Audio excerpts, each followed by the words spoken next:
What's up, everybody? It is Sheena, aka Sheenapreneur. I am back for another video. Those who are new here, welcome. Those who are returning, thank you for sticking in here with your girl. I know my scenery changes. I know my frequency of my videos change. So I appreciate everyone who continues to come back and support us, support my channel, support my mission, support my love and care for new business owners and existing business owners trying to get into this government contracting world, trying to get this GovConMoney. So we're going to explain what my topic is about after the intro. Hey everyone, welcome to my channel. Here on the Sheenapreneur channel, I share information about government contracting, veteran business content, and other business tips.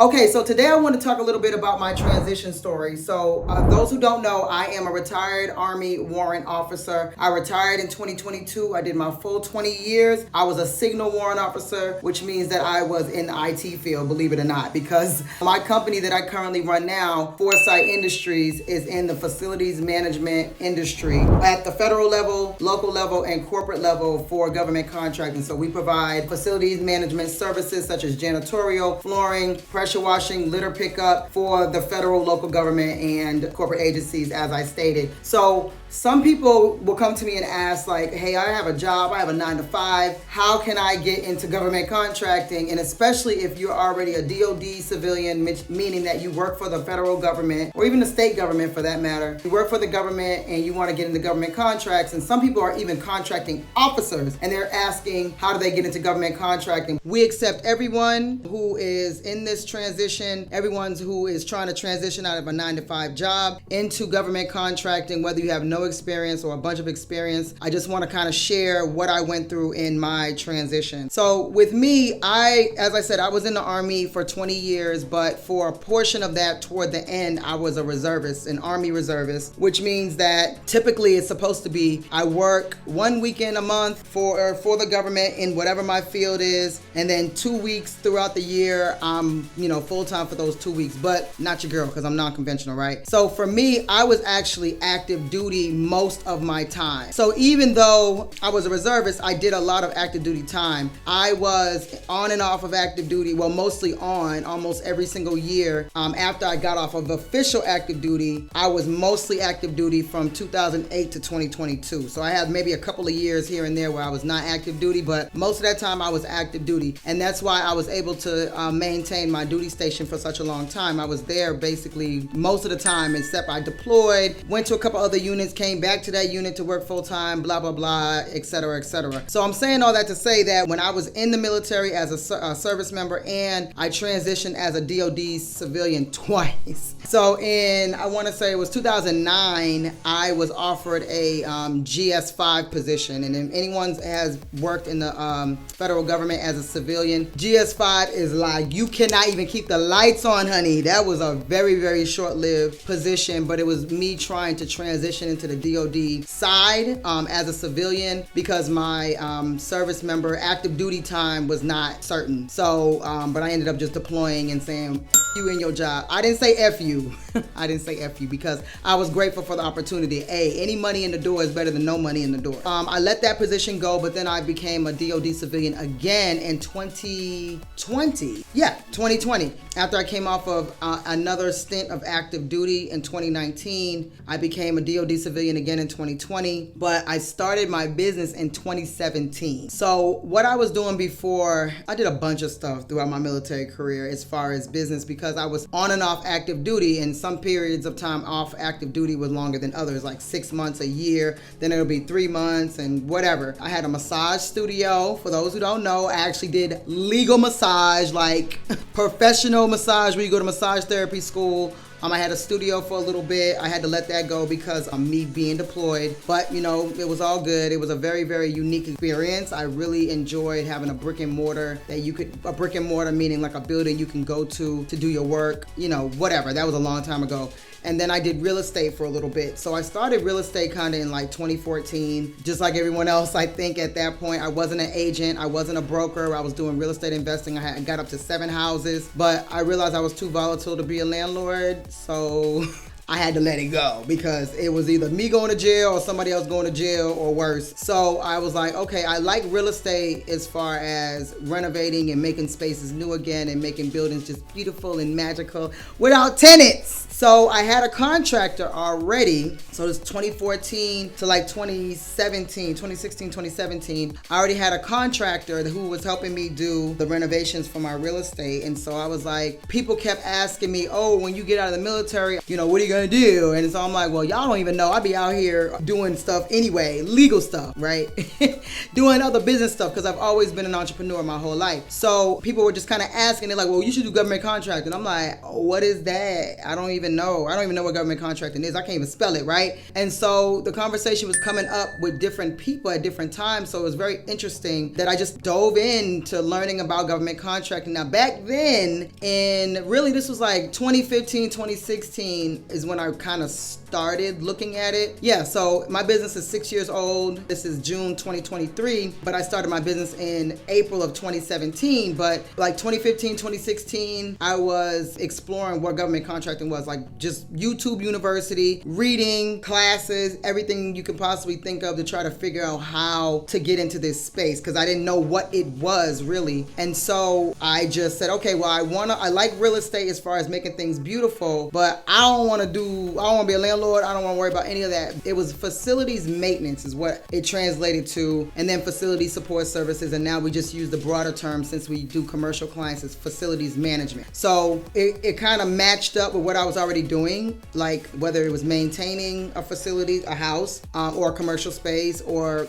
renovating it from beginning to end. Kind of like light construction, really. And my NAICS code is 561210. You should know your NAICS code. Whatever industry you go into, you need to know your NAICS code. So it's the NAICS NAICS code is 561210 for those who are interested in facility support services, right? I have a contractor. We're gonna bid on some stuff. Let's go. And so I just started looking at like all of it. I looked at the federal side, of course, where you got to register in SAM and do all that. So I did all that. Got my SDVOSB, which is a service disabled veteran-owned small business certification. Got that lickety split. I didn't have no revenue. So it was like, it was too easy because the stuff that they were asking me for, I'm like, I ain't done that yet.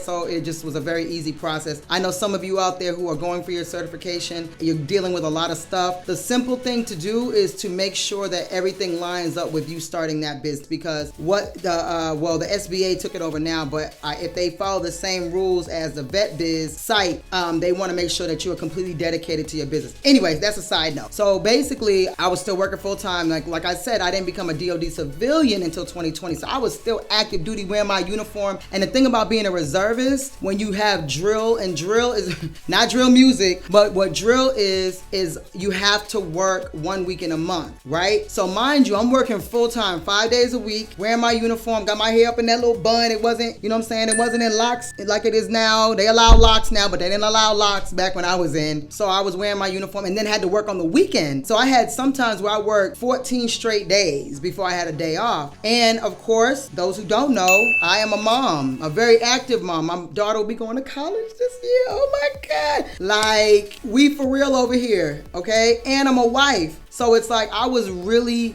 balancing all these things, and like I was cooking every day, going to practice with my kids, like going there and staying there. That would kind of be my workout time too. But I'm doing everything that everyone says they have to do. Now, mind you, I only had 2 kids, so if you got 10 kids, our stories don't really compare. But just saying, generally speaking, if you want something to work out, you have to put in the work, period. Like all these excuses, but you got a lot of stuff going on. I get it, don't we all? And there's gonna be more stuff going on when it comes to you running your own business, and people are going to depend on you for their paycheck. Anyway, so here I am. I learned about government contracting in 2015, 2016, going into 2017, bid on my first contract, win. But I've been canceled a couple of times, but I had to cancel that one because my price was too low. I couldn't find anybody to do it, not even the contractor that I had been using.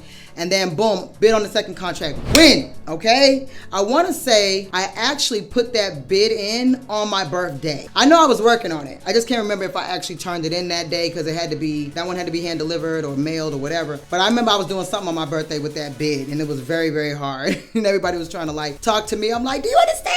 I need money. Like bump all that. I need this contract. So anywho, I bid on a contract, won, second time won, third time won. So it was like, this is a breeze, yo. Like I'm about to be like a gazillionaire out here. So then when I had to start performing the contract to a point where I'm at work, right? This is 2017, so I haven't even become a civilian. I'm still in my uniform. So I'm at work, and then I had to go to the site. Now, mind you, I have a contractor there that's handling everything, but as far as the agency is concerned, they wanna, if something happens, they wanna talk to me. And they're like, sometimes they want you in person. And that's kind of weird now that I think about it. I don't know why they wanted me in person. I don't know.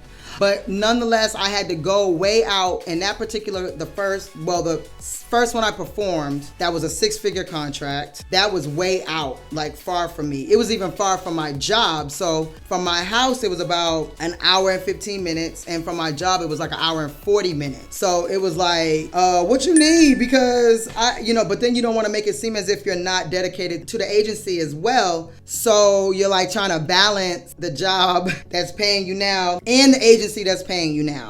I'm gonna do a video about my first contract and how that whole thing rolled out. For those who don't know, it was a very unique story, but nonetheless, I'm like still trying to figure out how to do this contracting thing. Now, mind you, it's Sheena solo dolo. Besides my contractor, I'm doing all paperwork, answering all emails, doing all things besides the physical work. So as I was, still working, and mind you, I'm in the Army, yo. So I'm going to schools, like Army schools where you're like cut off from the universe, basically. I'm out of state. Like I was a trainer in the military. I was a trainer, multiple things, but there was a system that like only 3 people in the whole Army Reserve knew how to do. I was one of them. And so I was traveling so frequently. I'm talking a couple of times a month to train or to fix on these systems in the military, and then I'm coming back. I got to be present for my kids, be present for my husband, the dogs, everybody, right? So I'm trying to still figure out, and then I gotta sleep at some point, right? That silly thing.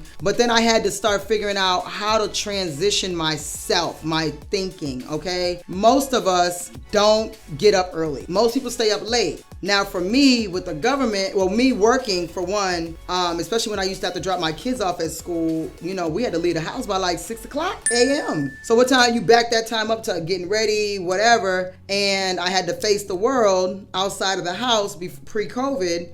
And I had to start getting up earlier. I can't always steal time at my job because sometimes I have to be present at my job. After work, I'm so pooped, I don't even know if I'm gonna be able to do anything. And then I gotta cook, I gotta do all these other things. So I'm like, where can I steal time? So literally I started getting up at 4 in the morning. Now, your girl used to be the worst when it came to getting up early. I could not get up early to save my life. I was in the Army for 20 years. I complained every single day for 20 straight years. I promise you, except when I was on leave or the weekend. Right? So I had to figure out what works for me. Some people do stay up late, but if you got to get up early, then staying up late does not work. It's best, in my opinion, if I were to give any opinion about sleep, you're supposed to get your 8 hours or at least 7 hours, right? By nature, I don't typically get that. I actually have a sleep disorder. I can go into that in another video, but and it's not an insomnia sleep disorder. I have hypersomnolence, which is like a cousin of narcolepsy. So for me, I'm like always sleepy. You know what I'm saying? I was like always sleepy, but I had to figure out how I could get more time in order to do more bids, build this business, and so I can eventually transition out, which I didn't know if I was going to transition out as early as I did. I was, priming to be, I was a warrant officer already in 2017, so I was going to be an old crusty warrant officer staying in the Army for 40 years like everybody else, but eventually, of course, that didn't happen. So I'm saying that it's best if you get up early already, it's best to just get up earlier, go to bed earlier than you normally do, and get up earlier. Like most of the time, that's when your family's sleeping. It's so calm and peaceful, and you're hyper focused for at least an hour. So if usually you get up at 6, get up at 4:55. I know that just made most people heartburn. And those who have insomnia, your sleep is all over the place anyway, so it's probably really difficult for you to find that balance in time, like when to go to sleep. But for me, I'll just say, someone who was always sleeping, I used to wait till the last minute and then take like an emergency shower, like 2 minutes to what do they used to say? Shit, shower, shave. Like really, really quickly get ready and get out the door with my kids, and just always operated in chaos. And then I started getting up a lot earlier, and it made my life so much easier, I promise you. And I don't always get up I was getting up at 4 for about 3 years, but going to the gym, I got to get up at 4. But with days I don't go to the gym, I don't get up at 4 anymore. Probably get up at 5 or 6 or something like that. But I'm like, my eyes are like boom at 6 o'clock, which that has never been me. So anyways, I'm working full time, Army, soldier, wearing my uniform. And then when I came off of active duty in 2019, now I'm a DOD civilian, but then COVID hit. So when COVID hit, I was virtual, like most of us, right? And I started at virtual. Actually, I started April of 2020 at my job. And so it got to a point, even still being virtual, to where I did not even want to sign in. I didn't want to be a part of any meetings. Now, when you're a DOD civilian and you're still a service member, you still have your service member duties. So I was still obligated to be 1 week in a month virtually. And I was like, I don't even want to do that. Like, my boss was trying to keep me there. I had to literally go around my boss for him to let me go, because I was like, I'm done. It has gotten to a point where I cannot sustain both of these things without losing my mind. So I chose my business over my job. And I mean, here we are, fast forward. I made the decision in 2021. Here we are 2 years later. Clearly the best decision I ever made. Even for some of those days when I want to sleep in and I don't have to be obligated to a job. But then I think you kind of get this other level of motivation when you know the money is coming from you. Sometimes, not always coming from you, because you can wake, depending on how you build your business, you have people running your business for you, right? And they will fill in those gaps, because if they're supposed to be clocking in at 8 and 9 o'clock and you want to sleep until noon, I could never sleep until noon. No shade. But if you want to sleep in, then you're supposed to have people that are running your business for you if you build it properly, build it the right way. So my transition was more a little unconventional compared to most. Super happy with my transition. I love the fact that I was still able to stay in for 20 years and then retire. At the very least, if my business goes under, which we're not going to claim that, but if anything was to happen, I know by the time I'm 60, I won't have to worry about any pay. Everyone's goal, right, is to make gazillions of dollars with their business, and they won't have to worry about a retirement plan or anything like that, Social Security, whatever. But at the very least, I know that is there. That is there forever once I retire. And then, of course, your VA disability benefits that you get every month, whatever. But my transition was unconventional, and it was pretty simple for me, especially with my rank. I was able to just say, I'm out. I don't even want to do this anymore. I want to choose my business. And that's what I did. So I hope this story was kind of like an inspiration to some people, and that you guys will be more bold or more courageous enough. Quit your job, but make it make sense for you. Don't just quit your job and just jump into government contracting and then you're like Sheena said, not that, but make it make sense for you. Someone told me a long time ago, you'll get to a point where you have to choose. And I didn't believe them. I swear I didn't believe them. And matter of fact, if you in the comments, let me know if you believe that right now. Do you believe that you'll reach a crossroads in your business? If you have a business already started and you're working full time, let me know if you believe that you will have to make a choice between your business and your job. Leave a comment, say, yes, Sheena, I believe that I'm gonna have to choose, or nah, Sheena, I'm gonna do both until forever. Just let me know in the comments how you feel. I would love to hear what you have to say. Again, if anyone's interested, I have my course out there. I'm running a special right now, and I think I've posted it on my community. So go ahead and check out my community tab here on YouTube. And of course, I teach federal, local, and corporate contracting. I have something for my veterans. Until next time, it's your favorite veteran.